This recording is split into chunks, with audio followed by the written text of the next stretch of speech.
May nagsabi, ang mahal naman mag-franchise sa iyo eh. Ikaw lang ang uunlad. Ayan yung sabi ni June, schoolmate. So ako gets ko yan kasi kapag pera yung usapan, dapat talaga sigurista ka.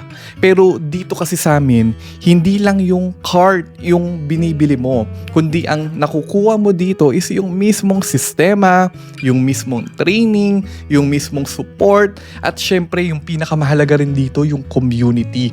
Like sa amin dito, yung mga franchise partners namin, meron kaming regular na franchisee mastermind na kung saan in a weekly basis namimit mo yung mga successful franchises namin, nakikilala mo sila, nalalaman mo yung best practices and strategies nila, bakit nila kinikita yung 10K to 15K a day. So kung interested kang malaman ano ba talaga yung mga full details na makukuha mo dito at paano namin ginagawa ng matalino yung negosyo na to, panoorin mo yung free masterclass na ginawa ko.